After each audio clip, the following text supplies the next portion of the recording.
नमस्कार सज्जनों, मैं हूं आचार्य आशीष पांडे। बड़े बदलाव आपको देखने को मिलेंगे। क्या आपका बिजनेस कैसा चलने वाला है, क्या गतिविधियां होंगी, क्या आपके करियर में कोई नुकसान, कोई हानि देखने को मिलेगी, और आपका प्रेम संबंध, आपका दाम्पत्य सुख, आपका संतान सुख कैसा रहने वाला है। तो इस वीडियो को पूरा जरूर देखें और सरकारी नौकरी वालों विशेष कर देखें। तो आइए देखते हैं, आगे बढ़ते हैं।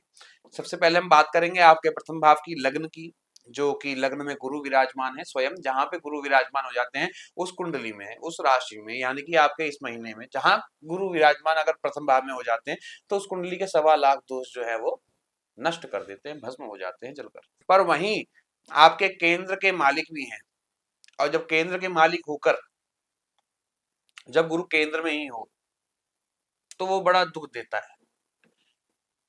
जितना कि उसे लग्न में बैठने का, भले वो लग्न में बैठे हैं 1.25 लाख दोष दूर कर रहे हैं, पर ये भी दोष बहुत बड़ा है कि कहते हैं कि केंद्राधिपत्य दोषस्तु बलवान गुरु शुक्रयो मार्कत्वे बीचतयो मारक स्थान संस्थिति। कि अगर केंद्र के अधिष्ठाता गुरु और शुक्र हो जाते हैं और वही ये परम शुभ अपने स्थान पर हो जाते हैं, केंद्रेश भी हो जाते हैं, तो इन्हें परम प्रतापी विनाश का दोष लगता है, परम दोष लगता है। तो आइए देखते हैं कि क्या बदलाव आपकी कुंडली में आने वाले हैं। तो प्रथम भाव में बात करूंगा, सबसे पहले भाव की, जहां गुरु विराजमान है। यहाँ पे एक अत्यंत शुभ स्थिति है ये, और जो आपको मान सम्मान, बुद्धिमानी और समाज में प्रतिष्ठा दिलाने वाली ये स्थिति बनाएंगे। और दशम भाव की बात करते हैं, जहां पे ग्रहों का तो भारी जमावड़ा लगा हुआ है। यहाँ पे शनि भी है, सूर्य भी है, मंगल भी है, और कुछ दिन में बुध भी आ जाएंगे महीने के अंत में। तो यहाँ जो स्थिति है बड़ी विचलित है, और देखा ये जा रहा है कि ये करियर में आपके उथल पुथल ला सकते हैं, आपकी कर्मठता पे जोर ला सकते हैं। आप काम करने की इच्छा तो अंदर से बहुत है, पर हम काम कर नहीं पा रहे। मन आपका कहेगा मैं खड़ा हूं, काम कर लूं, बहुत समय हो गया आराम करते करते, पर आप मन ही कह रहा है, शरीर नहीं कर पा रहा है। ऐसी स्थिति आपको इस महीने देखने को मिलेगी। और बात करते हैं आपके करियर और बिजनेस की, तो ये महीना गुरु का प्रभाव आपके लिए अच्छा रहने वाला है, और नौकरी में कई जिम्मेदारियां और प्रमोशन, या तो कोई नई जिम्मेदारी मिल जाएंगी या प्रमोशन। प्रमोशन होगा तो वही एक ही बात है कि जब प्रमोशन होगा तो नई जिम्मेदारी, वो भी एक जिम्मेदारी ही है।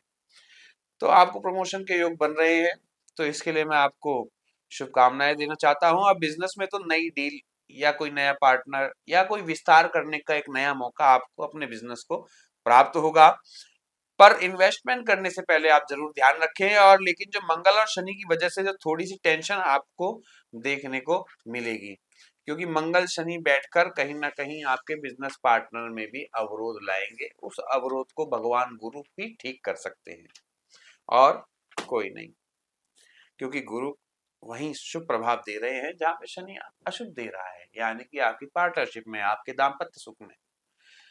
अपने जीवन साथी का ध्यान रखें, उनसे अभद्रता तो बिल्कुल ना करें, और बिल्कुल भी किसी भी प्रकार से उनकी प्रताड़ना या उनको कष्ट पहुंचाने की चेष्टा ना करें, अन्यथा परिणाम उल्टे आपको देखने को मिलेंगे।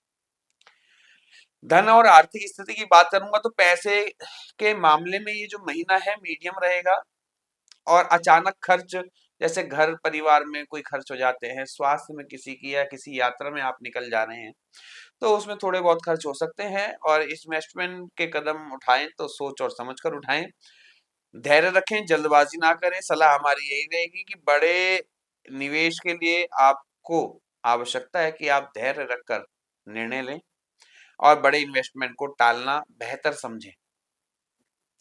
और प्रेम और रिश्ते आपके कैसे रहने वाले हैं, तो प्रेम के विषय में तो ऐसा है कि शुक्र की स्थिति जो रिश्तों को सकारात्मक लेके जा रही है, और प्रेम संबंध मजबूत होंगे। पर लेकिन जो छोटी छोटी जो समस्याएं होती हैं, बहस होती हैं, आपस में टकराव होते हैं, उनको आप थोड़ा सा इग्नोर करें।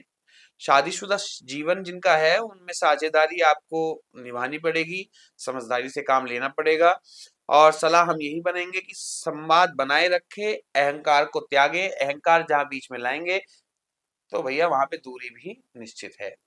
स्वास्थ्य के मामले में बात करते हैं तो थकान, सिर दर्द या पेट से जुड़ी समस्याएं आपको हो सकती हैं।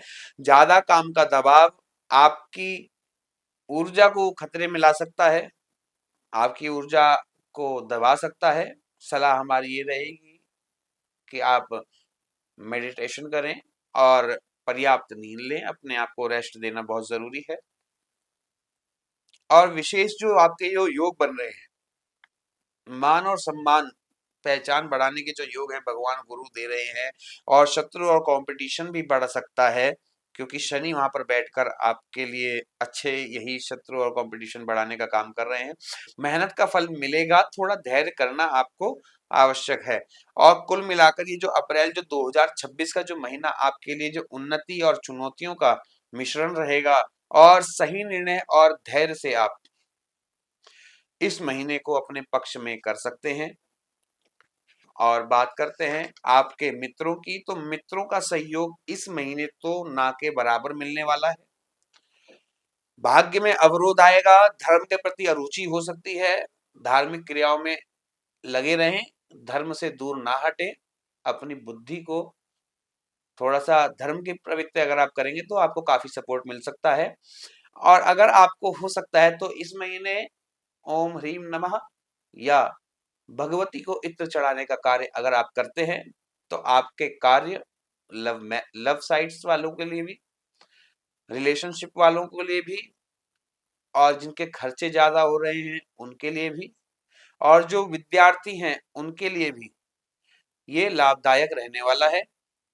अगर आप भगवती को इत्र चढ़ाते हैं और इस महीने आप देख रहे हैं कि चैत्र के नवरात्र अभी चल रहे हैं, गए ही गए हैं।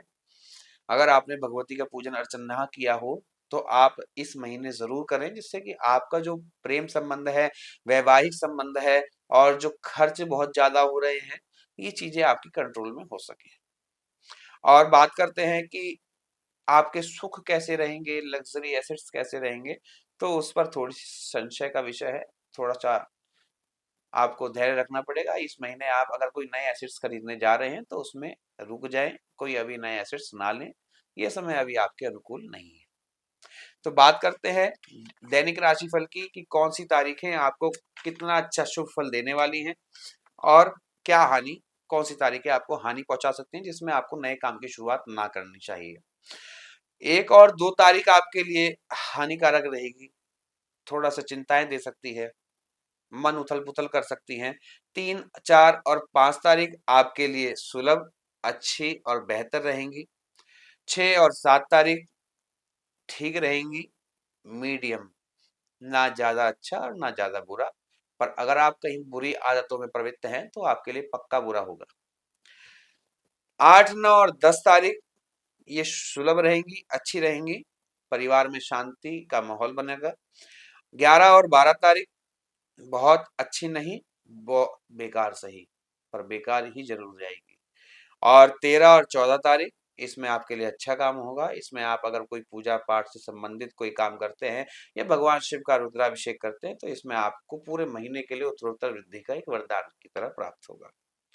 15 और 16 तारीख अच्छी रहेगी, सुलभ रहेगी। 17 और 18 तारीख में आपको नए के स्रोत मिल सकते हैं, काम करने की ऊर्जा एक नई आएगी। कोई ऐसा हो सकता है कि कोई मातृशक्ति आपके पास, आप या आपसे कोई संबंध बने, या आप उससे कोई संबंध ऐसा हो कि जिससे आपके पास धन का कोई योग हो। और अगर आपके घर में माता पिता या दादी हैं तो इनका आशीर्वाद लेकर जरूर चलें, इस दिन आपका काम बन जाएगा। इसके बाद बात करते हैं 19, 20 और 21 तारीख, इसमें आप सावधान रहें और जरूर फिर से मैं कहूंगा अपने मातृशक्तियों का, अपने जो घर में जो बड़े हैं मातृशक्ति, उनका आशीर्वाद लें, जो नुकसान होने वाला है वो टल जाएगा। 22 और 23 तारीख ये आपके लिए स्वयं बहुत अच्छी रहेगी, स्वास्थ्य भी अच्छा रहेगा, आपका दिन बहुत अच्छा जाएगा। 24, 25 तारीख ठीक ठाक रहेगी और अच्छी रहेगी, सेविंग्स पे ध्यान दें। 27 और 28 तारीख में आपको बहुत अच्छा रहेगा, बस थोड़ा सा यह है कि किसी से कटाक्ष ना करें, किसी का विरोध ना करें। 29 और 30 तारीख बहुत अच्छी रहेगी। थोड़ा सा अपने स्वास्थ्य का ध्यान रखने की बहुत ज़्यादा आवश्यकता है। 30 तारीख आपके लिए बहुत सुंदर और बेहतर रहेगी। और बाकी जानकारियों के लिए आप नीचे दिए गए नंबरों पर संपर्क कर सकते हैं। अपनी डेट ऑफ बर्थ, टाइम और प्लेस के अनुसार आप अपनी कुंडली का विश्लेषण करवाकर अपने जीवन से जुड़ी हर समस्याओं का समाधान आप प्राप्त कर सकते हैं। नमस्कार।